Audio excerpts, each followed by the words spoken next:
Hello guys, welcome back to my channel. जैसे कि last vlog में हमने डिस्कस किया था, मैंने आपको ज़ंस्कार, स्पीति और लद्दाख की 2025 मई की जो सिचुएशन थी वो मैंने आपको एक्सप्लेन किया था। एंड कब से स्टार्ट हो सकता है, कब से सब ओपन हो सकता है, वो मैंने उनसे बात किया था। लास्ट वीडियो आपने भी देखा ही होगा। यस। तो वो मैंने सब एक्सप्लेन किया था और मैंने उसमें बताया था आपको कि मेरी लद्दाख की जो आइटिनरी है वो मैंने कैसे प्लान की थी और कौन-कौन से डे पे हमने स्टॉप लिया था, होटल्स वगैरह का क्या था, फ्यूल्स वगैरह का क्या हमारा था, तो वो सब मैं एक्सप्लेन करने के लिए ये वीडियो बना रहे हैं हम लोग। तो उसके लिए मैंने सारा प्रिपरेशन करके रखा है, सब लिख के रखा है, मैंने अपना आइटिनरी पूरा बना दिया है। तो वो मैं आज आपको डे बाय डे एक्सप्लेन करूँगा। और यस, ये है हित्तल, जो वो टाइम पे लद्दाख की राइड पे मेरे पिलियन थे। एंड पिलियन बन काफ़ के मज़ा आया। काफ़ी अच्छे पिलियन थे, काफ़ी सपोर्टिव पिलियन थे। तो वो भी इस वीडियो में मेरे साथ है, आपको एक्सप्लेन करेंगे। डे बाय डे हम लोग बात करेंगे, ठीक है? तो चलिए शुरू करते हैं। उससे पहले itinerary one of the best itinerary I have ever seen. कुछ-कुछ मिस्टेक्स थी जो हमने फर्स्ट टाइम एक्सपीरियंस किया था, द नाइट ट्रैवल जो हमने कभी भी किया नहीं था। उसमें क्या प्रॉब्लम्स आई, क्या एक्सपांस थे, एक्सपांस मैनेज्ड वेल डन। उसके बाद एक प्रॉब्लम थी वो नाइट वाली, बस वही है और कोई भी प्रॉब्लम हमें आइटिनरी में देखने को नहीं मिली थी। तो उसी हिसाब से हम लोग डे बाय डे आपको एक्सप्लेन करते चलेंगे। ये जो भी है, वो मैंने बनाया है अपने हिसाब से। मतलब जो हमारे एक्सपेंसेस हुए थे और वन वन बाइक और 2 पर्सन्स, मतलब तो 1 बाइक और 2 पर्सन के हिसाब से ही मैंने आइटिनरी बनाया है, जो मेरे एक्सपेंस थे उस हिसाब से। तो चलिए शुरू करते हैं और देखते हैं डे बाय डे वीडियो कि क्या होता है और क्या आता है। सो बात करते हैं डे 1 की, जो हम यहाँ भरूच से निकलने वाले थे। तो हमारा डिपैचर टाइम था रात के 9 बजे। डिनर विनर करके हम रात के 9 बजे निकलने वाले थे। लेकिन जैसे कि ऑलवेज़ होता रहता है, अगर हम कोई भी ट्रिप पे जा रहे हो तो पैकिंग वगैरह ख़त्म नहीं होती, शॉपिंग वगैरह ख़त्म नहीं होती। तो वैसे ही हमारा भी वैसा ही था, काफ़ी लेट हो चुका था, 9 बज चुके थे, तो हम बिना डिनर किए ही हम लोग निकल गए थे। एंड यस, डेस्टिनेशन हम लोगों ने ये डिसाइड किया था कि जितना लंबा खींच सकते हैं खींचेंगे। अगर चंडीगढ़ तक जा सकते हैं तो चंडीगढ़ तक चले जाएंगे, लेकिन that's not possible actually for beginners like us. Like हमने इतना ज्यादा राइड और इतना लंबा कभी उतना राइड किया नहीं था। तो उसके हिसाब से हमने ऐसा डिसाइड किया था कि अगर बीच में कहीं रुकना पड़े, तो जयपुर में हमने होटल्स वगैरह देख रखे थे, दिल्ली में होटल्स वगैरह देख रखे थे। लेकिन वहाँ तक भी हम लोग नहीं पहुँच पाए। तो रात को हम लोग निकले 9 बजे, ठीक है? 9 बजे हम लोग यहाँ से निकले, 12 साढ़े 12 बजे हम अहमदाबाद तक पहुँच चुके थे। अहमदाबाद में हमने अपना डिनर डिनर किया था, पाव भाजी वगैरह खाया था। तो वो हो चुका अपना हमारा डिनर का खर्चा, ठीक है? फ्यूल हमारा जो रहेगा, वो ऐसा समझो कि हमने स्टॉप लिया था नाथद्वारा में। सुबह 9 बजे तक हम लोग नाथद्वारा पहुँचे थे और काफ़ी थक चुके थे, बिकॉज़ ओवरनाइट जर्नी जर्नी हमारी पहली बार हो रही थी। तो नाथद्वारा में हमने स्टॉप लिया था। तो वहाँ तक का अगर किलोमीटर वाइज़ देखने जाए तो 491 किलोमीटर्स एग्ज़ैक्ट हुआ था, भरूच से हमारे डिपैचर पॉइंट से लेकर नाथद्वारा तक। तो उसका जो फ्यूल कॉस्ट है, वो हमें पड़ा था ₹1200। मैं अपनी बाइक के हिसाब से बता रहा हूँ, मेरी बाइक जो एवरेज देती है, काफ़ी अच्छा एवरेज देती है, तो उसके हिसाब से हमें ₹1200 का फ्यूल कॉस्ट रहा था उसमें। देन होटल की बात करें, वहाँ पे हमने जो रूम लिया था, वो हमको 1200 का रूम पड़ा था।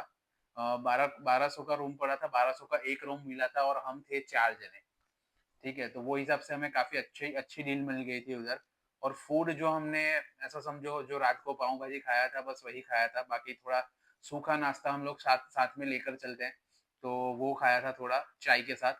तो वो फूड फूड का एक्सपेंस वो हो गया। कॉस्टिंग वगैरह जो है वो मैं अपने हिसाब से डाल रहा हूँ, जो मैंने एक्सपेंस किए हैं मैं उसके हिसाब से डाल रहा हूँ। कॉस्टिंग वगैरह सब अपने ऊपर डिपेंड करता है कि आप कैसे खर्चा करते हो। बाकी फ्यूल वगैरह और वो है वो आपकी बाइक्स पे चला जाएगा, और होटल वगैरह जो आप सिलेक्ट करते हो उसके ऊपर चला जाएगा। ये जो मैंने बनाया है वो एवरेज है, तो वो हिसाब से आप पकड़ के चलना, अपने अपनी सिलेक्शन के हिसाब से आप पकड़ने चलना। तो डे 1 दैट्स इट, डे 1 यही हुआ था। हम भरूच से निकल के नाथद्वारा तक पहुँचे थे। नाथद्वारा में हमने स्टे लिया था। स्टे लिया था, पूरे दिन का नहीं लिया था। हमने ऐसा सोचा था कि थोड़ी थोड़े थोड़े घंटे 3-4 घंटे आराम करते हैं, फिर वापस आगे निकल जाएँगे। तो ये था हमारा डे। सो हेलो एवरीवन, अभी मैं आपको एक्सप्लेन करूंगी डे 2। अभी हम पहुंचे थे नाथद्वारा और यहाँ से हमें जाना था चंडीगढ़ के लिए। और ये अप्रोक्स हो सकता था 858 किलोमीटर्स। और हम लोगों ने इतना एक्सपेक्ट नहीं किया था कि हम पहुंच जाएंगे, पर हम लोगों ने थोड़ा रेस्ट किया था 4 आवर्स तक नाथद्वारा में। और उसके बाद अप्रोक्स बहुत गर्मी थी वहां पे, इसलिए हम लोग निकले थे 4 या 5 बजे। और निकलने के बाद हमने रास्ते में डिनर किया। बहुत हैवी डिनर नहीं करते हैं बिकॉज रात को वैसे भी बहुत नींद आती है, और एज अ पिलियन मैं तो बहुत सोई थी। माई राइडर आई वुड से वो बहुत अच्छे से ड्राइव कर रहे थे। और दूसरे जो राइडर थे वो भी बहुत अच्छे से ड्राइव कर रहे थे। वो दोनों तो बहुत राइड के पक्के राइडर्स है ऐसा बोल सकते हैं यार। और मैं और मेरे दूसरे जो पिलियन है वो तो सोए ही थे मोस्ट प्रोबेबली। दूसरे दिन हम लोगों ने पूरा डे राइड किया, और उसके बाद रात को हम दूसरे दिन पहुंचे थे चंडीगढ़, जो आप लोगों ने भी एक्सपेक्ट नहीं किया था और हमने भी नहीं किया था। Finally we have reached Chandigarh, and over there we have booked hotel. More probably expense would 1000 to 1200, and fuel हमको कॉस्टिंग में हुआ था 2200 रुपीज। एंड आगे ही मैंने आपको बोला था किलोमीटर्स हमारे हुए थे 858 किलोमीटर्स। और वहां पे प्राइजेस होती है फ्यूल की मोस्ट प्रोबेबली 100, दैट्स वाई। उसके बाद हम फूड की बात करें तो हम लोग, मैंने बोला था आपको कि नाथद्वारा से हम निकले थे 5 बजे। उसके बाद हमने रात को हल्का डिनर किया था। उसके बाद दूसरे दिन भी हम लोगों ने लंच किया था, और रात को 10 बजे हम पहुंचे थे चंडीगढ़। तब हम लोगों ने थोड़ा डिनर किया था। फूड एक्सपेंसेस आप लोगों की ऊपर डिपेंड करता है कि आप क्या खा रहे हो। हम लोग हल्का नाश्ता कुछ खाते हैं दोपहर को भी और रात को भी। जब हम लोग ऐसी प्लेस पे पहुंचे जहाँ पे हम पूरा स्टे करने वाले हैं और पूरा दिन घूमने वाले हैं, तब हम अच्छे से डिनर करते हैं, और वो भी बहुत नॉर्मल, ना कि बहुत heavy, because of course we are riders, we don't need to sleep on the bike. बस तो ये टोटल कॉस्टिंग था। और मोस्ट प्रोबेबली मैं टोटल काउंटिंग करूँ तो दूसरे दिन का हमारा काउंटिंग हो सकता है 5000 रुपीज। और इस दिन भी हमने कुछ इतना इंजॉयबल चीजें तो नहीं की थी, but we have enjoyed our bike ride only. Thank you. So it's day 3 and day 3 पे हमारा डेस्टिनेशन था मनाली। हम मनाली जाने वाले थे। तो सुबह में हम लोग निकले थे अराउंड 9 9 9:30, 9 साढ़े 9 बजे हम लोग निकले थे। तो चंडीगढ़ से मनाली हो जाता है अराउंड 250 किलोमीटर, 250 किलोमीटर अराउंड। और 9 साढ़े 9 बजे ऐसा समझो चंडीगढ़ में around 40 to 45 degree Celsius temperature था। तो काफ़ी मुश्किल था चंडीगढ़ से बाहर निकलना, बिकॉज़ ऑफ कोर्स ये टाइम पे ट्रैफ़िक वगैरह भी कुछ ज़्यादा ही रहता है।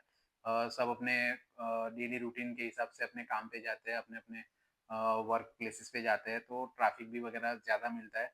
और दूसरा कि थोड़ा सामान बढ़ गया था, तो मेरे दोस्त को बंजी कॉर्ड्स लेने थे, तो उसके लिए शॉप ढूँढ रहे थे। तो लकीली हमको रास्ते में ही शॉप मिल गया, तो वहाँ से हमने बंजी कॉर्ड लिया।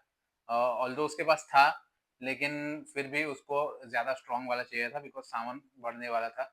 आगे जाके भी हम लोग शॉपिंग वगैरह करते, तो सामान बढ़ने वाला था इसके लिए। तो निकल गए हम लोग 9 साढ़े 9 बजे। देन शिमला शिमला हमने शिमला वाला रूट लिया था। हम श्रीनगर वाले रूट से नहीं आए हैं, हम शिमला वाले रूट से आए थे। तो हमने शिमला लिया था और शिमला के बाद मंडी, वाया मंडी हम लोग ऊपर गए थे। तो शिमला में हमने, यस ऑफ कोर्स हमने शिमला में अपना लंच किया था, जो कि हमने पहले एक अच्छा सा एक रेस्टोरेंट था, जो काफ़ी क्लिफ के उसके ऊपर था, मतलब एकदम एज पे था। तो ऐसा समझो कि वहाँ पे बैठो तो आप काफ़ी अच्छा नज़ारा आपको देखने को मिलेगा। और शिमला को तो बोला ही जाता है क्वीन ऑफ हिल्स, तो आपको काफ़ी अच्छे वो मिल जाएँगे, सीनिक व्यू में देखने को मिलेंगे। तो फिर वो रेस्टोरेंट अच्छा था, लेकिन अभी वहाँ पे कुछ बना नहीं था, बिकॉज़ यस इट्स 10:30 अराउंड। तो वहाँ पे कभी कुछ मिल नहीं रहा था। देन तो वहाँ पे हमने चाय पी थी, कॉफ़ी पिया था। देन थोड़ा आगे गए तो हमको नेक्स्ट टर्न पे ही मैकडॉनल्ड्स वगैरह दिखा। मैकडॉनल्ड्स, स्टारबक्स था वहाँ पे। तो हमने सोचा कि मैकडी खाते हैं, मैकडॉनल्ड्स में खाते हैं। तो हमने मैकडोनल्ड्स में अपना लंच किया, then we left for Manali. Because हमने थोड़ा-सा ऐसा समझो थोड़ा-सा अंडर एस्टिमेट कर दिया फिर से हिल्स को, माउंटेन्स को, रास्तों को थोड़ा अंडर एस्टिमेट कर लिया हमने। तो हम आराम-आराम से जा रहे थे कि 250 किलोमीटर है, इतना क्या जल्दी है, आराम से जाते हैं घूमते-घूमते। लेकिन ऐसी गलती आप मत करना।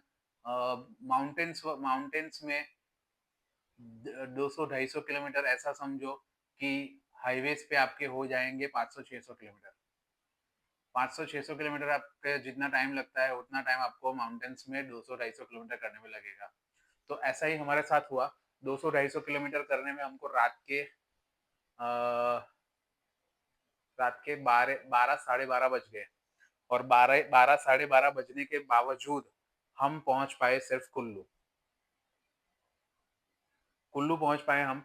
रात को 1 बजे हम लोग होटल में पहुँचे, और बॉस ऐसा समझो, माउंटेन्स में रात को बाइक चलाना it's not an easy task.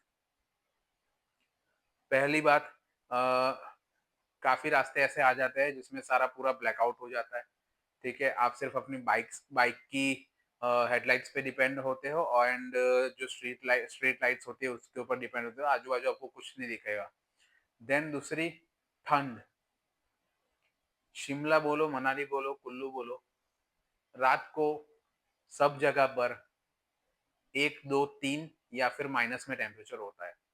तो वो सबसे बड़ा टास्क होता है रात को माउंटेन्स में बाइक चलाने के लिए, ठीक है? तो अगर आप लोग चंडीगढ़ से मनाली की ओर जाने जाने के लिए निकल रहे हो, तो कोशिश कीजिए कि सुबह में 7-8 बजे जल्दी निकल जाओ, तो शाम होते-होते आप अपनी डेस्टिनेशन तक पहुँच जाओ, वरना फिर ठंड झेल के मज़ा नहीं है ना, कोल्ड हो जाएगा, फिर बीमार हो जाओगे दूसरे दिन, तो फिर मज़ा नहीं आएगा। तो हम 1 बजे कुल्लू कुल्लू पहुँच गए। खाना कुछ नहीं खाया था, पहुँचे, थोड़ा हमारे पास जो सूखा नाश्ता था वो हमने खाया, then we sleep, we crash, literally we crash. Then yes, तो ये था हमारा डे 3। एक्सपेंसेस की बात करें तो फ्यूल कॉस्ट हमको लगा था ₹720, जो कि two it's in two six two 16 kilometre, 216 kilometre हमारा हुआ था कुल्लू तक का। तो फ्यूल हुआ था हमारा ₹720। होटल हमने जो बुक किया था वो हमको ₹1000 में पड़ा था। ओएसिस ग्रुप का होटल था, वो भी मैं आपको बता रहा हूँ। वो आपको कुल्लू में मिल जाएगा। ₹1000 रेगुलर डेज़ में आपको लगेगा। अगर सैटरडे संडे हो जाता है तो फिर वो चार्जेस ज़्यादा बढ़ा देते हैं वो लोग। और फूड का देखो तो ऐसा समझो, हमने जो मैकडॉनल्ड्स वगैरह खाया था तो वो ₹700-800 अराउंड हुआ था। तो this is day 3। So day 4, अगर आप माउंटेन्स वगैरह कहीं भी घूमने जा रहे हो, कोई रिमोट प्लेस पे जा रहे हो या फिर माउंटेन्स में, हिमालयाज़ में घूमने जा रहे हो, तो एक बात आपको स्ट्रिक्टली फॉलो करनी चाहिए। As a mountaineer, as a मुझे माउंटेन्स बहुत पसंद है, तो वो हिसाब से मैं आपको बोल रहा हूँ, एंड जो मैंने एक्सपीरियंस किया हुआ है उसके हिसाब से बोल रहा हूँ। माउंटेन्स को कभी भी अंडर एस्टिमेट मत करना। जब भी आप ऐसे कोई भी हिली एरिया में पहुँचते हो, मतलब हाई एल्टीट्यूड पे पहुँचते हो, एक दिन अपने के लिए, अपने अपने लिए निकालना। एक दिन अपने के लिए वो क्या बोलते हैं उसको, अ, अकोमोडेशन के लिए निकालना। जैसे कि आप अपने आप को वो हाई एल्टीट्यूड के हिसाब से अपनी बॉडी को ढाल सको, क्योंकि ऊपर होता है कम ऑक्सीजन, ठीक है? तो यहाँ पे आप जो एक्टिविटीज़ करते हो वो आप वहाँ पे नहीं कर सकते। तो एक दिन आप रेस्ट ले लो, ताकि आपकी बॉडी एडजस्ट हो जाए वहाँ के एटमॉस्फेयर के हिसाब से। तो देन आप पूरा ट्रिप अपना एन्जॉय कर सको, ना कि बीमार होके पूरा ट्रिप अपना खराब करो, ठीक है? तो हमने भी वही किया था, हम लोग कुल्लू में रुक गए 1 दिन। तो रेस्ट डे था, हमने सिर्फ आराम किया है कुल्लू में, और कुछ नहीं। You can also explore Manali also, because Kullu से मनाली अराउंड 40 किलोमीटर्स ओनली, ठीक है? सिर्फ 40 किलोमीटर है मनाली, आप जाके एक्सप्लोर कर सकते हो, या फिर आप कुल्लू में ही रुक के आराम भी कर सकते हो, या फिर कुल्लू मार्केट भी है, वहाँ वो आप एक्सप्लोर कर सकते हो। कुल्लू में आप जहाँ रुकते हो वहाँ बाजू में ही अ, कोई तो रिवर है, वो वहाँ से पास होती है, तो आप वहाँ पे भी जा सकते हो। एंड कुल्लू में इसलिए हम लोग रुके थे कि ऑलरेडी रात को हमको लेट हो चुका था। And yes, Manali it's a crowded place nowadays. वहाँ पे बहुत टूरिस्ट होते हैं, रश बहुत होता है और काफ़ी महँगा भी पड़ता है उधर स्टे करना। तो इसलिए हम मनाली अवॉइड करना चाहते थे, इसलिए हम लोग कुल्लू में रुके और रात को लेट भी हो चुका। तो कॉस्टिंग की बात करें तो होटल हमको दूसरे दिन पड़ा था ₹2000 में। तो जैसे कि मैंने आपको बताया सैटरडे संडे वहाँ की कॉस्टिंग चेंज हो जाती है बिकॉज़ ऑफ टूरिस्ट ज़्यादा आ जाते हैं, तो कॉस्टिंग भी वो लोग बढ़ा देते हैं। तो हमको दो वही होटल जो हम ₹1000 में रुके थे, 1000 में रुके थे, वो हमको दूसरे दिन पड़ा 2000 का। ठीक है? और फूड की बात करें तो ₹1000 का हमने नॉर्मल सा लंच और डिनर किया था। तो that there's nothing too much in day 4. We just rested well and ready to go again. So now it's time for day 5। Kullu to गंबोरंजन के लिए हम निकलने वाले थे। हम लोगों ने ब्रेकफास्ट किया था और अराउंड 9:30 या 10 बजे हम लोग वहां से निकले थे कुल्लू से। और बीच में आपको पता है, पहले ही बताया गया है कि मनाली में बहुत ट्रैफिक होता है। हम लोग करीब 1.5 घंटे तक वहां पे स्टक थे। उसके बाद आया अटल टनल, वहां पे थोड़ा बहुत इंजॉय किया, सेल्फी फोटोज खींचे, व्लॉग बनाए और हम लोग आगे पहुंचे। वहां पे हमें दारचा चेक पोस्ट मिला, जहाँ पे आपको एक अच्छा सा बोर्ड लगाया हुआ मिलेगा, if you want to call your loved ones please call from here, now onwards you will not going to get any network. Means आपको उसके बाद अगर कोई फोन करना है तो नहीं ऑप्शन मिलेगा, आपको पोस्टपेड चाहिए, इसलिए वहीं से आप फोन कर सकते हो। आगे जाके आपको मिलेगा दारचा चेक पोस्ट। अगर आपको लेह जाना है तो आपको वहां से दो रूट मिलेंगे, एक रूट जो बारालाचाला पास से आपको लेह पहुंचाएगा और दूसरा रूट जो हमने पसंद किया था जो जंस्कार वैली से होकर लेह जाता है। वहां पे आगे हम लोग पहुंच गए थे सिंकुला टॉप पे। पहले तो हम लोग वहां पे पहुंचने से पहले बहुत डेंजरसली फॉल हुए थे और -3 वाटर था। और मैंने तो गमबूट पहने थे जो मैंने खरीदे थे on request of one of my friend Kuldeep.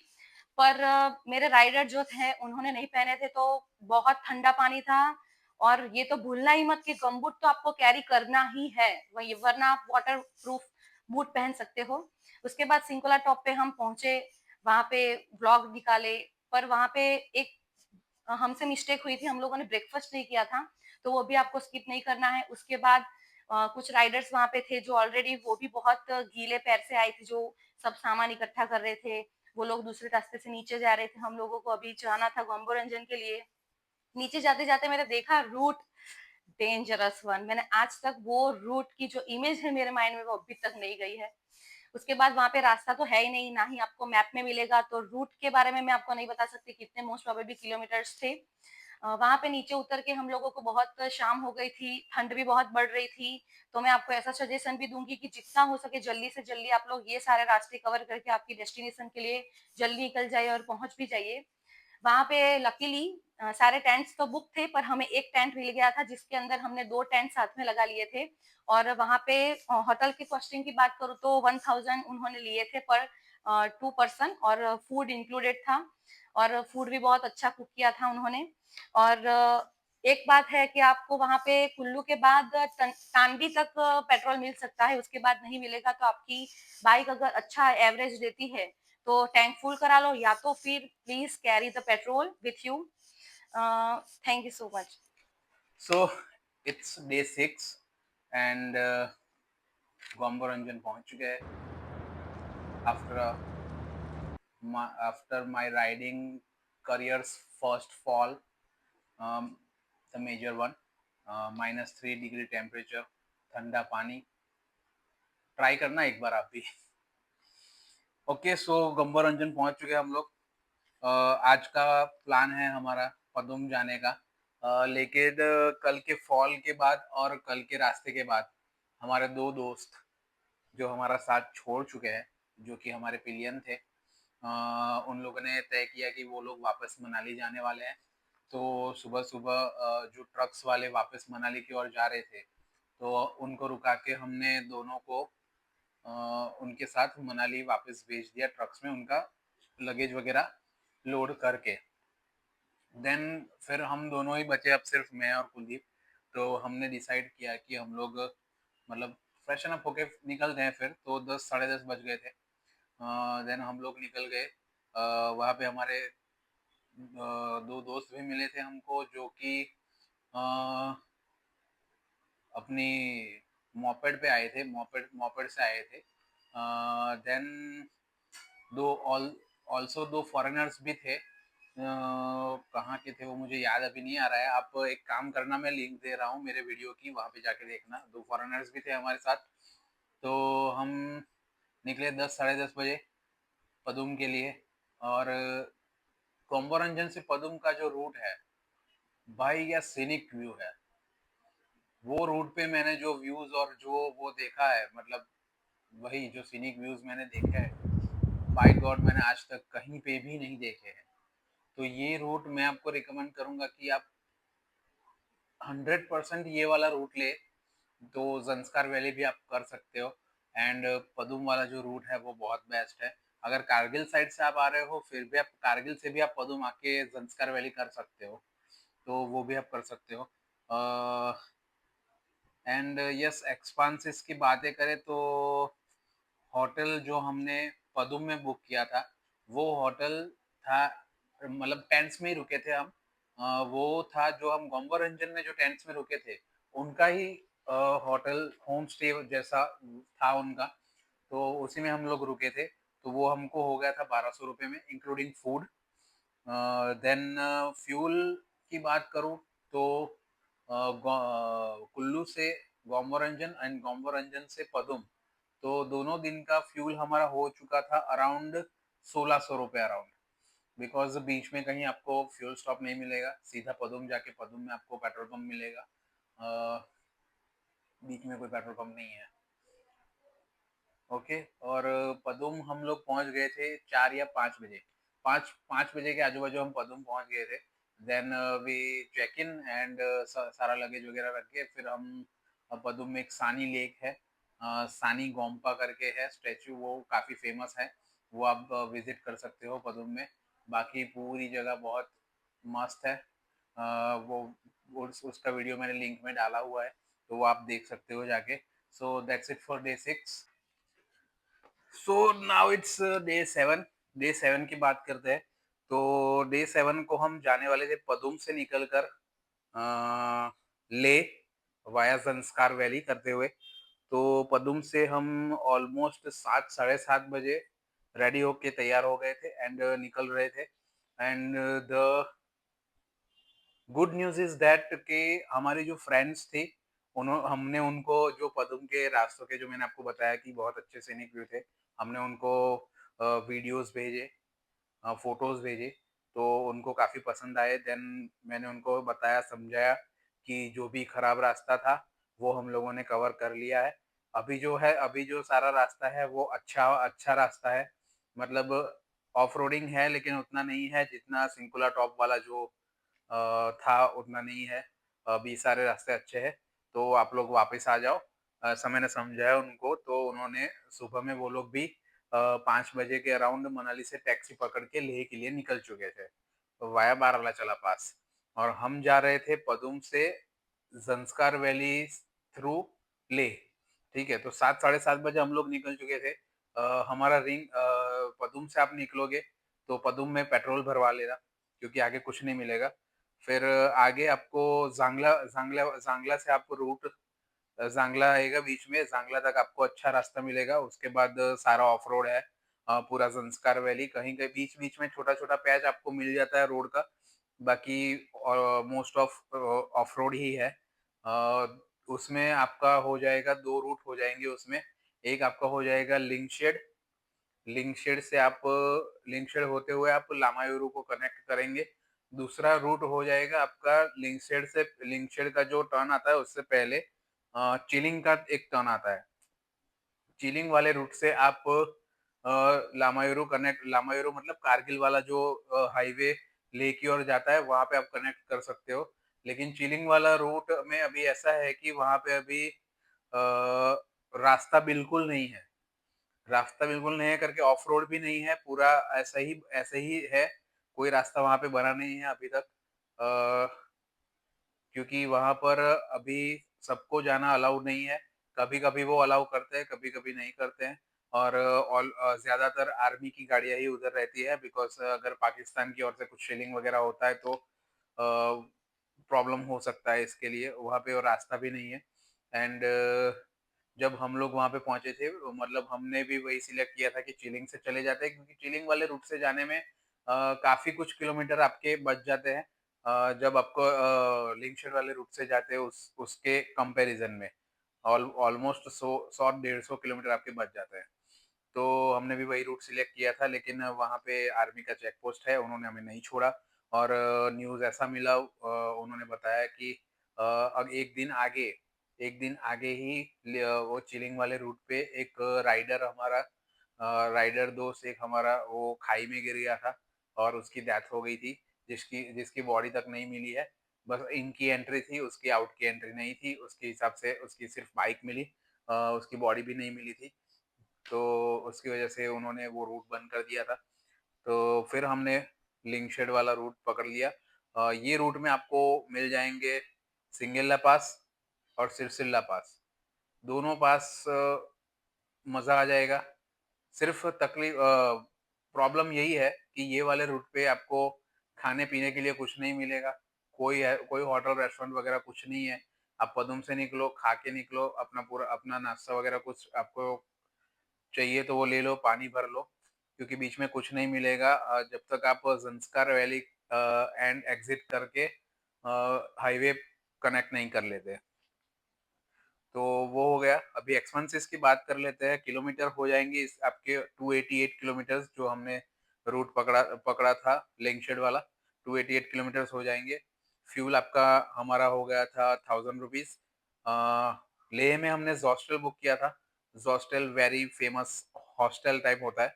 तो उसमें हमने डॉर्मेटरी में हमारा बेड बुक किया था जो कि हो जाएगा 800 पर पर्सन आपको पड़ेगा और फूड का ले लो तो हमने सिर्फ मैगी और ब्रेड ऑमलेट वगैरह ही खाया था एक दोपहर को तो ₹500 पकड़ लो।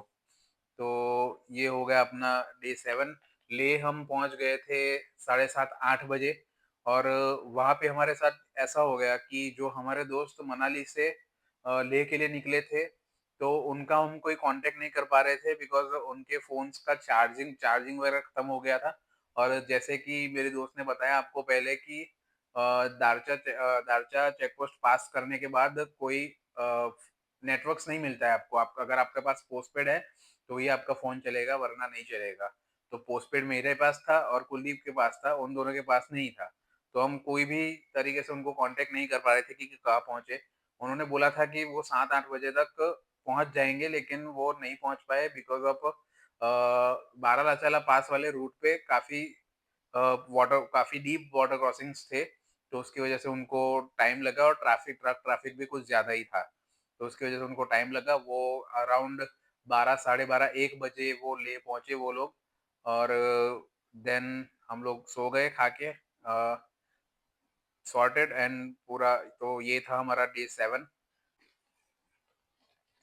सो नाउ इट्स डे 8। इस दिन हम जाने वाले थे लेह टू नुब्रा वैली, जो पर्सनली मेरी बहुत फेवरेट लोकेशन थी हमारी लद्दाख ट्रिप में। आप सोच रहे होंगे कि बीच वाले वीडियो में मैं क्यों गायब थी? तो ऑब्वियसली मैं राइड नहीं कर रही थी। हमने बैकअप ले लिया था, मतलब हमें नहीं करना था कंटिन्यू हमारी journey. So Leh to Nubra valley जाते टाइम हमने क्रॉस किया था अलमाइटी खारडुंगला टॉप। वहाँ पे रास्ता थोड़ा ऑफ रोडिंग जैसा था, ज़्यादा नहीं बट थोड़ा सा था। वहाँ पे हमने फोटोज क्लिक किए, थोड़ा मेमोरी बनाया और वापस हम निकल गए नुब्रा वैली के लिए। बीच में कुछ वाटर क्रॉसिंग भी आई थी, वो बहुत डीप वाटर क्रॉसिंग थी। वहाँ पे एक पेट्रोल पंप भी अवेलेबल है। देन हम लोगों ने एक टेंट बोल सकते हैं या तो फिर डॉर्मेट्री, बहुत अच्छी लोकेशन थी जो हमने ऑलरेडी बुक करके रखी थी लेह में ही। वहाँ पे बहुत अच्छी-अच्छी प्लेसेस है घूमने के लिए नुब्रा वैली में और सारे नेचुरल एलिमेंट्स वहाँ पे है ऑलरेडी, जैसे कि आपने ऑलरेडी वीडियोस में देखा है। हमारे टेंट के अंदर एक अच्छा सा डाइनिंग हॉल था जिसके अंदर प्रोजेक्टर था। हमने वहाँ पे बहुत एंजॉय किया, फूड वहाँ पे खाया था, फिर गेम्स खेली थी। उसके बाद सुबह हमने वहाँ पे देखा तो वहाँ पे अच्छी सी सर्विस भी अवेलेबल है और रात को बोनफायर भी होता है। It was very wonderful place. Expense की बात करें तो फ्यूल कॉस्ट हमारा हुआ था लेह टू मुनुब्रा वैली का ₹500, hotel 800 per person, as I have already told that tent was already booked by us. and food consumption 500 rupees because it was cheaper. ज्यादा इतना महंगा नहीं था, जो बहुत शॉकिंग चीज है क्योंकि ऐसे डिस्टेंस प्लेस पे ज्यादा एक्सपेंसिव चीजें होती है, बट नुब्रा वैली में ऐसा कुछ हमने ऑब्जर्व नहीं किया था। और वहाँ पे ऑलरेडी बहुत सारे टेंट कैंप्स हैं, आपको ज्यादा स्ट्रेस लेने की जरूरत नहीं, बुक हो जाता है। And now it's day 9। तो डे 9 पे ऑब्वियस हम नुब्रा वैली में ही थे, एंड डे 9 पे हमने सिर्फ एक्सप्लोर किया है नुब्रा वैली को। नुब्रा वैली में हमने ऐसा समझो कि एक डेजर्ट सफारी है, डेजर्ट सफारी किया था। देन वहाँ पे वो नहीं होते 2 खूंद वाले कैमल्स, तो वो भी वहाँ पे थे, वहाँ पे हम देखने गए थे। एटीवी राइड के लिए आप जा सकते हो। दूसरा आर्चरी के लिए भी बनाया हुआ है उधर, तो आप वो भी कर सकते हो। मतलब ये सारी एक्टिविटीज़ कर सकते हो एक्सप्लोरिंग में। देन आप डिस्किट मॉनेस्ट्री विजिट कर सकते हो, उसका भी वीडियो मैं लिंक में डाल दूंगा, वहाँ आप देख सकते हो सारी एक्टिविटीज़ वगैरह जो हमने की थी। और you can go to Turtuk village also. Turtuk village हम नहीं गए थे, लेकिन क्योंकि लोकल्स ने ऐसा बताया था कि Turtuk village, by the way Turtuk village is last village of Indian country. तो टुरटुक विलेज आप जा सकते हो, वहाँ से आप पाकिस्तान बॉर्डर भी देख सकते हो। हम नहीं गए थे because it's 38 kilometres from Nubra valley. तो 38 किलोमीटर्स जाना और 30 किलोमीटर वापस आना सिर्फ, तो हमें कुछ उतना अच्छा लगा नहीं, तो इसलिए हमने वो प्लान ड्रॉप कर दिया। देन एक्सपेंसेस की बात करें तो जो होटल बुक किया था वो हमने 800 पर पर्सन किया था, तो वही आज भी रहेगा। देन फूड में लंच और डिनर को मिला के हमने 1000 रुपीज एक्सपेंस हमारा हुआ था। So that's for day 9। So now it's day 10। Nubra to Pangong जाने के लिए हम निकले थे, और Pangong it's also one of my favourite places from Ladakh trip, which is lake most which is bluish and lightish green, and the kilometer we have covered 280 kilometers। और वहाँ पे एक रिवर है शायोक रिवर, उसके एच एच पे एक रास्ता जाता है जो पैंगोंग लेक तक जाता है नुब्रा से। और नुब्रा में पहले तो हमने एक रास्ता ऐसा लिया था जो सब बोल रहे थे कि पैंगोंग तक जाता है, लेकिन ऐसा कुछ हुआ नहीं, तो हमें पूरा 20 किलोमीटर रिटर्न होना पड़ता।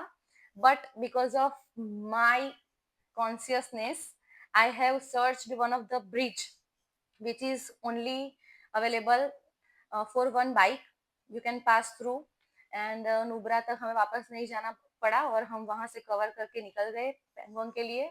और बीच में बहुत डेंजरस ऑफ रोडिंग आया था, जिसमें वापस से because of my gum boot I have saved my leg, but my rider, उसका बूट वापस से गीला हो गया। और it was not normal water, it was so cold water. और उसके बाद उसने वापस से अपनी बाइक का जो साइलेंसर होता है उसके ब्लो से उसने अपने बूट को ड्राई किया, और वापस वहां से एक स्ट्रीम जा रही थी, तो मोस्ट प्रोबेबली हमने जो भी पानी पिया है, अगर मिल जाता है तो मिनरल हम पी लेते थे लेके, वरना तो हम जो लाइव स्ट्रीम होती है वहां से भर लेते थे पानी, और वो कंज्यूम कर सकते हो आप।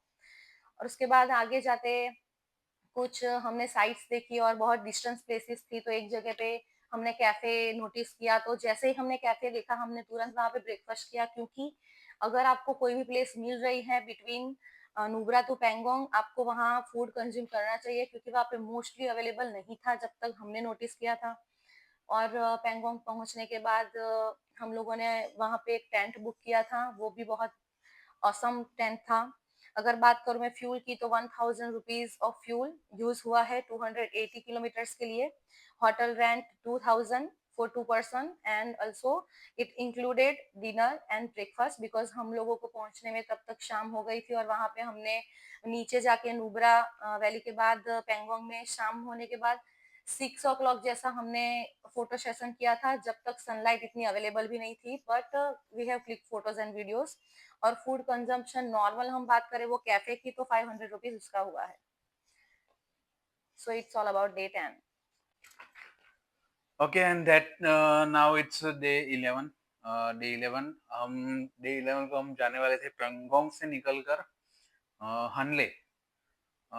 देन तो पेंगोंग से हम निकले थे अराउंड 9 साढ़े 9 बजे। काफ़ी अच्छी फैसिलिटीज़ में रुके हुए थे हम लोग। एंड हमारे बाजू वाला जो कॉटेज था, वहाँ पर भी एक पूरी फैमिली रुकी हुई थी।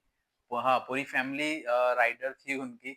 उनके मम्मी-पापा दोनों अलग-अलग बाइक पर, दोनों की अपनी केटीएम 390 390 और 360 वो थी, मतलब केटीएम एडवेंचर जो बोलते हैं ना, वो थी। देन उनकी बेटी और उनकी बेटी के हस्बैंड, तो ऐसे पूरा फैमिली एक साथ राइड पे निकला हुआ था।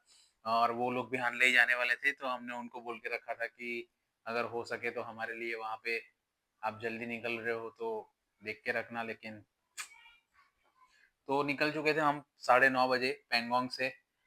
रास्ता काफ़ी अच्छा था, कोई प्रॉब्लम थी नहीं।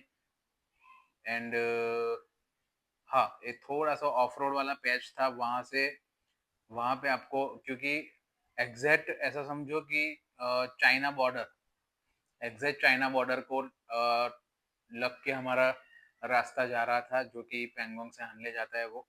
बीच में आपको मिल जाएगा एक रेज़ांगला वॉर मेमोरियल। अ, रेज़ांगला वॉर मेमोरियल, अगर उसकी स्टोरी आपको नहीं पता है, अभी जाओ, गूगल करो, पता चल जाएगा। हमारी इंडियन आर्मी की पावर आपको पता चल जाएगी उससे।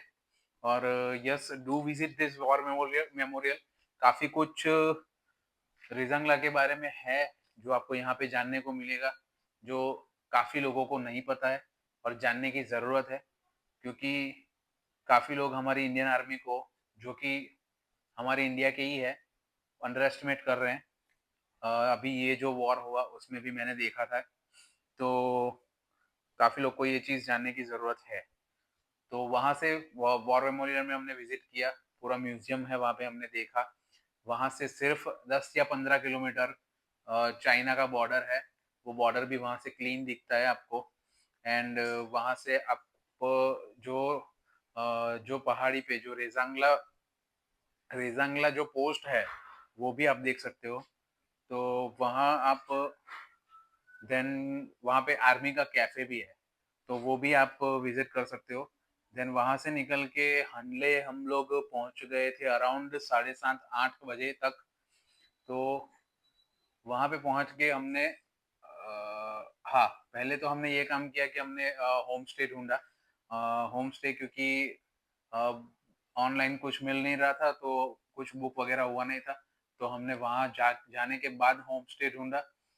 होम स्टे हमको मिल गया था, तो और एक्सपेंसेस की बातें करें तो फ्यूल हमारा हो गया था ₹1000 अराउंड। एंड किलोमीटर्स थे पेंगोंग टू हानले 310 किलोमीटर्स। उसके हिसाब से 1050 का फ्यूल हो गया था हमारा। होटल जो हमें मिला था होम स्टे, तो वो हो गया था ₹1200 with food included. And that's it. बस रात को हम पहुँचे, रात को वहाँ पे हमने स्टार गेजिंग किया था बाय द वे। लेकिन ठंड इतना था, जो ज़्यादा देर बाहर बैठ नहीं सकते थे। तो स्टार गेजिंग भी हमने कहा किया था वहाँ पे। So that's it for day 11। So it's day 12। And day 12 में हम दोनों साथ में इसीलिए है क्योंकि it's biggest day of my life and my also. Yes, because इस दिन हमने हमारा जो ड्रीम था, अल्टीमेट ड्रीम, और मेरे ख्याल से हर एक राइडर का जो ड्रीम होता है, तो वो हमने अचीव किया था। Yes, it is Umlingla pass, which is world's highest motorable pass, जो हमने अचीव किया था। तो the height most probably is of 19,420 feet. Yes. And breathing issue भी होता है वहाँ पे बहुत ज़्यादा। हमने हमारा सामान जो है वो हानले में जो हमने डॉर्मेटरी ली थी वहीं पे रखा था, क्योंकि ऑब्वियसली हम मुमलिंगला बहुत हाइटेड एरिया है, वहाँ पे हम कैरी नहीं कर सकते सामान, तो आप भी मत करिएगा। अगर आपको रिटर्न वहीं से होना है, मोस्टली तो वहीं से होते हैं। तो हम दोनों ही थे एक बाइक पे, तो सामान रख के हम वहाँ पे आगे रास्ता ढूंढते ढूंढते गए, वहाँ पे टायर के ट्रैक्स थे ओनली, राइट। यस, वो एक्चुअली उसमें ऐसा था कि जो मेन रोड था, जो जो हानले से आप उमलिंगला तरफ जाते हो, जो मेन रोड था, वहाँ पे पूरा वाटर लॉगिंग हो गया था, जिससे ना तो फोर व्हील्स जा सकती थी, 4x4 भी नहीं जा सकती थी और बाइक भी नहीं जा सकती थी।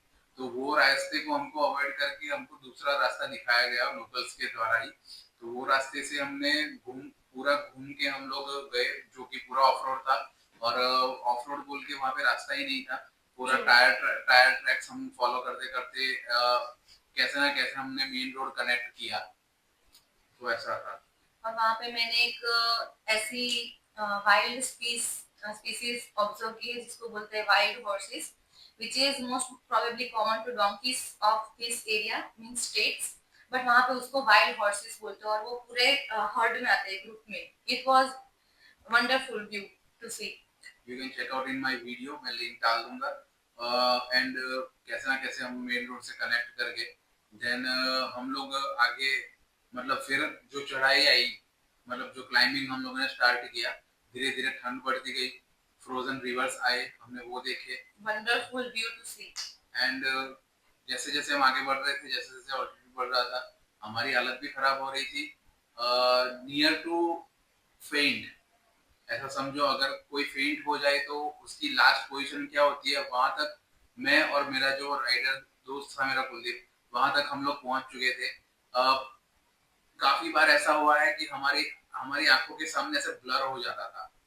तो ये सब होता है हाई हाई ऑल्टीट्यूड पे। ये सब मैं आपको इसलिए बता रहा हूँ, डरा नहीं रहा हूँ, इसलिए बताता हूँ कि आप उस चीज का ध्यान रखो इसके लिए। तो नियर टू फेट हम लोग राइड कर रहे थे, और बहुत मुश्किल है इतनी हाई ऑल्टीट्यूड पे बाइक राइडिंग करना। तो प्लीज ये चीज आप जरूर ध्यान में रखिएगा। और जो मेरे साथ दूसरे बाइक पे पिलियन थे, उनको थोड़ा ब्रीदिंग इशू हुआ था, तो मोस्टली हमने नीचे जो चेक पोस्ट था वहाँ पे एक ही आर्मी कैफे हमने नोटिस किया था, तो हमने बोला कि आप रिटर्न हो जाओ। एक फोर व्हील जा रही थी, उन्होंने हेल्प की थी उसको, तो वहाँ पे नीचे वो वेट कर रहे थे हमारा, और हम लोग ऊपर उमलिंगला पास के लिए आगे निकल गए थे। Then the most awaited moment has come in my life. Umling La पास हम लोग पहुंचे। I got tears in my life. Literally, I am feeling goosebumps right now. ये बात करते हुए भी मुझे goosebumps आ रहे हैं कि वो, मतलब समझो कि आप, मैं बचपन से वो ड्रीम देख रहा था, मैं लद्दाख जाना चाहता था मेरी बाइक पे, जो मैंने अचीव किया।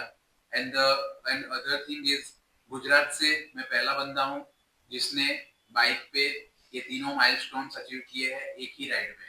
तीनों माइलस्टोन कौन से? फर्स्ट इज द संस्कार वैली, दूसरा है अपना Khardungla top, and third one is Umling La top. कोई भी राइडर गुजरात से अभी तक ये तीनों एक साथ नहीं किया है मेरी नॉलेज के अनुसार, और मैंने ये एक बार में किया है। अगर बहुत सारे राइडर ने तीनों दिन किया होगा, लेकिन कैसे, पहले संस्कार कंप्लीट किया, देन दूसरी राइड में खारदुंगला, और दूसरी राइड में उमलिंगला, ऐसे किया है। लेकिन हमने एक ही गो में पूरा तीनों माइलस्टोन अचीव किया है। और देन उमलिंगला के टॉप पे जो ब्रीदिंग इशू हुए हैं, पर somehow मुझे नहीं हुए, because mind strong होना चाहिए, और mostly I was drinking too much water, that's why I haven't felt that kind of thing in my mind and faintness. So consume water as much as you can, it's a suggestion from me. और खाना भी जरूरी है। Yes. Food consume करते रहो, water consume करते रहो, आपको कोई प्रॉब्लम नहीं होगा, आप आराम से कर सकते हो। हमारा प्रॉब्लम ऐसा है क्योंकि हम लोग ट्रैवल करते हैं और ट्रैवल के टाइम में ज्यादा खाता नहीं, तो उसकी वजह से मुझे प्रॉब्लम हो जाता है। काफी ठंड थी, बहुत ठंड लग रही थी, और काफी हवा भी चल रही थी। देन वहां पे पहुंच के ऊपर एक आर्मी का कैफे था, वहां पे हम लोग ने चाय कॉफी पी। देन उनके पास हमारे इंडिया का फ्लैग था, तो उससे हमने फोटोज भी खिंचवाए।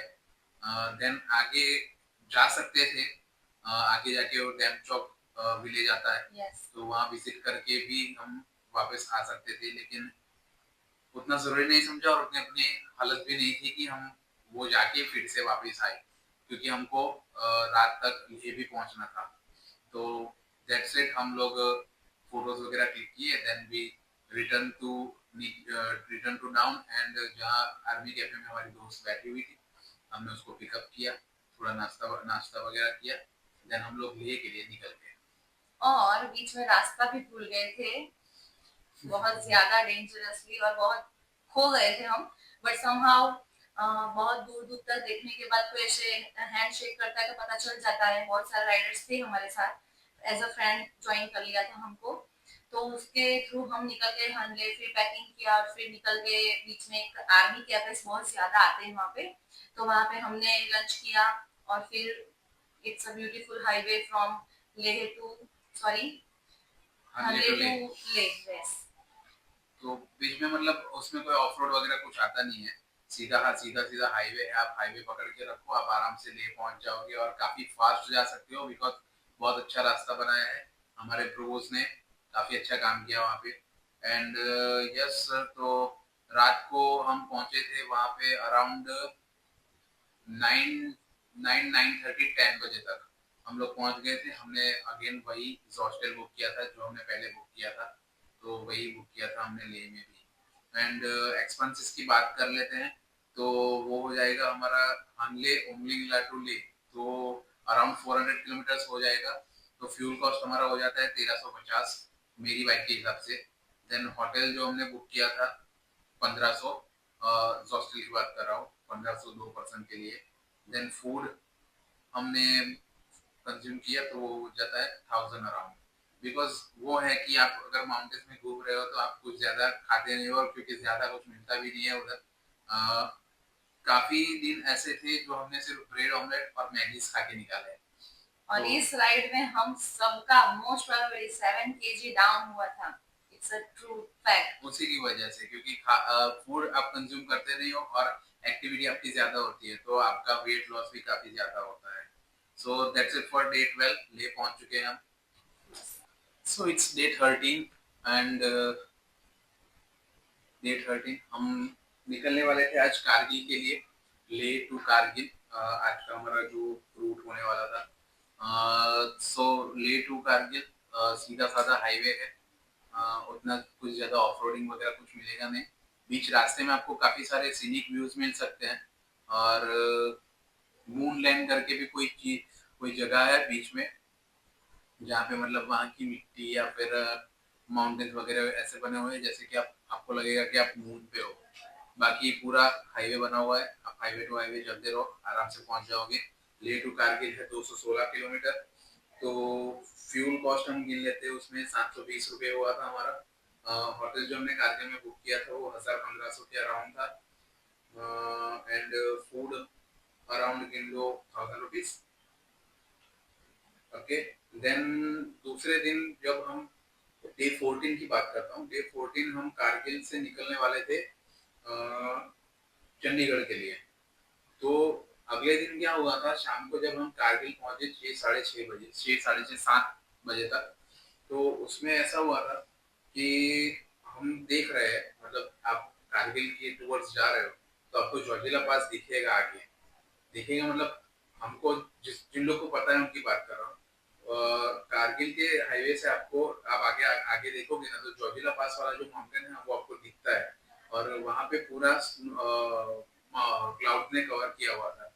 तो मुझे पता चल गया था कि मतलब वेदर आगे खराब है, तो इसलिए हमने कॉल लिया कि आज कारगिल में ही रुक जाते हैं। वरना हमारा प्लानिंग ये था कि ऑलमोस्ट हमको श्रीनगर तक पहुंचना था। हम रात को लेट तो लेट श्रीनगर तक पहुंच जाएंगे, क्योंकि दूसरे दिन हमको चंडीगढ़ पहुंचना था, वो काफी लंबा हो जाएगा अगर कारगिल में रुकेंगे। लेकिन वेदर को देखते हुए हमको कॉल लेना पड़ा, हम कारगिल में रुक गए। तो फिर दूसरे दिन कारगिल से सुबह में हम 7 साढ़े 7 बजे निकल गए थे चंडीगढ़ के लिए। तो कारगिल से हम निकले जोजिला पास क्रॉस करते हुए। एंड जोजिला पास क्रॉस करते हुए हम, मुझे सीरियसली मुझे एक्सपीरियंस हो गया कि उसे मौत का दरबार या फिर डिफिकल्टेस्ट पास क्यों कहते हैं, मतलब क्यों उसको डिफिकल्ट बोला जाता है। क्योंकि आप अगर वो क्रॉस करोगे तो आप, अभी तो उन्होंने ऐसा समझो कि ब्लॉक्स वगैरह डाल के रोड बना दिए हैं, लेकिन जस्ट इमेजिन करना कि पहले पहले कुछ नहीं था, ब्लॉक्स भी नहीं थे, कुछ नहीं था, बस सिर्फ एक कच्चा रास्ता था जो उसमें बारिश वगैरह हो गया तो इतना स्लश हो जाता था कि आपके ब्रेक्स कभी काम नहीं करेंगे, तो इसलिए वो काफी डेंजरस है। एंड यस, जोजिला क्रॉस करने के बाद हम नीचे उतरते गए। देन सोनमार्ग में हमको बड़ा सा वो मिल गया, ट्रैफिक मिल गया, सोनमार्ग क्लियर किए। सोनमार्ग क्लियर करने में हमारा काफी टाइम बचाया। एक आर्मी कॉन्वॉय ने, उनको फॉलो करते करते हमने ट्रैफिक क्लियर कर लिया। देन सोनमार्ग से नीचे उतरने के बाद आगे बढ़ते बढ़ते हम हाईवे पे निकल गए। देन शाम हो गई। शाम को हम ऑलमोस्ट जम्मू के पास पहुंच चुके थे, लेकिन फिर हमारे साथ हो गया थोड़ा स्कैम। गूगल देवी ने हमको जम्मू के हाईवे से नीचे उतार के सांबा के रोड पे हमको भेज दिया, जो कि काफी हिली एरिया है। और जैसे कि मैंने आपको आगे आगे वीडियो में आगे बताया है, रात में आपको आजू बाजू कुछ नहीं दिखता है, सिर्फ रोड दिखता है। और वहाँ पे स्ट्रीट लाइट्स भी नहीं होती है, सिर्फ रोड दिखता है। तो वो काफी थोड़ा हमारे लिए डिस्टर्बिंग हो गया था, क्योंकि 12 साढ़े 12 बज गए थे, हमको खाने वाने कुछ के लिए कुछ नहीं मिला। फिर एक टर्निंग पे हमको एक छोटी सी शॉप मिली, जहाँ पे हमने वो भजिया वगैरह खाया, बस वही हमने खाया। Then again we ride and Samba cross करके हम जम्मू के हाईवे को कनेक्ट किए। देन फिर वो हाईवे पकड़ के रखा हम। ऑलमोस्ट ऐसा समझो ओवरनाइट ड्राइव करके हम पहुंचे चंडीगढ़ सुबह में 10 साढ़े 10 बजे।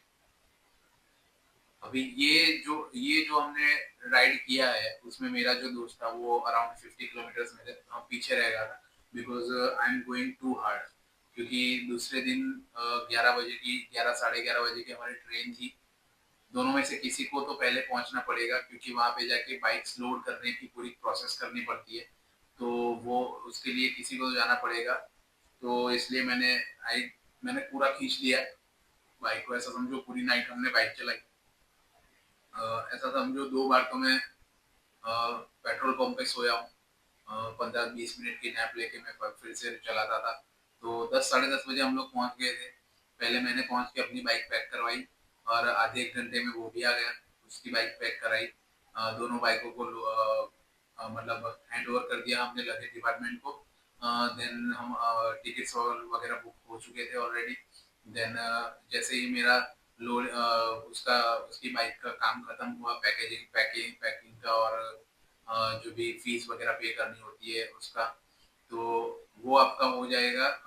लगेज डिपार्टमेंट में चले जाना, स्टेशन पे, सारे स्टेशन पे होता ही है। तो वहाँ पे चले जाना, अपनी बाइक्स हैंड ओवर कर देना। बाइक्स हैंड ओवर करने से पहले आपको स्टेशन के बाहर पार्सल पैक करने वाले होते हैं, उनके पास पैकिंग करवाना पड़ेगा। पूरा पेट्रोल खाली करना पड़ेगा।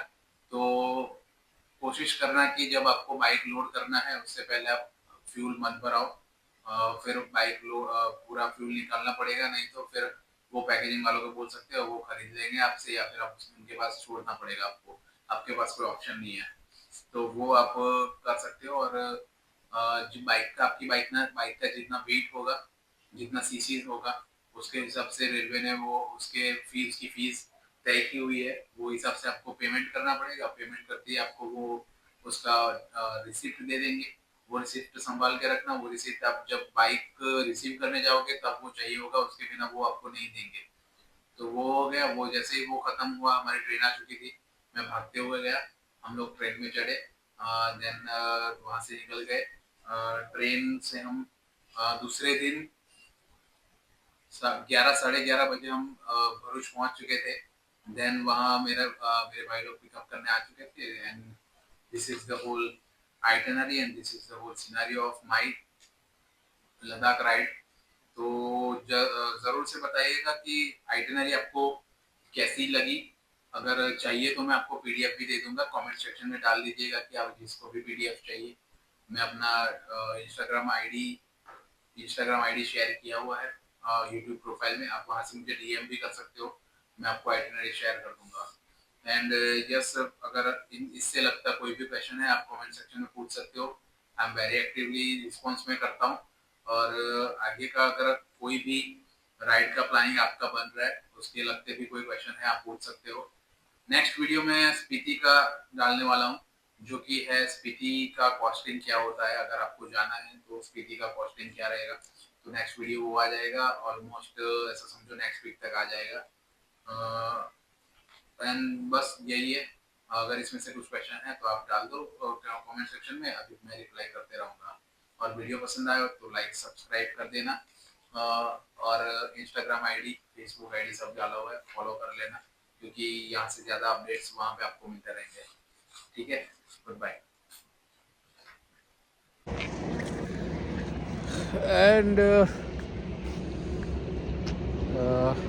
पेट्रोल पंप पे रुका था थोड़ी देर के लिए रेस्ट करने के लिए। एंड बस अभी 300 किलोमीटर्स फ्रॉम चंडीगढ़, कहीं तो पठानकोट से पहले और पठानकोट और जम्मू के बीच में कोई सांबा करके है, वहाँ का पेट्रोल पंप पे मैं खड़ा हूँ। 5-10 मिनट रेस्ट किया, अभी निकलेंगे। अभी जो भी स्टॉप होगा पेट्रोल पंप ही होगा, क्योंकि ये मेरा स्टाइल है। मैं पेट्रोल पंप पे गाड़ी खड़ी करता हूँ और उसका जो ये वाला प्लेटफॉर्म है उसके ऊपर थोड़ा आराम करता हूँ थोड़ी देर सो जाता है।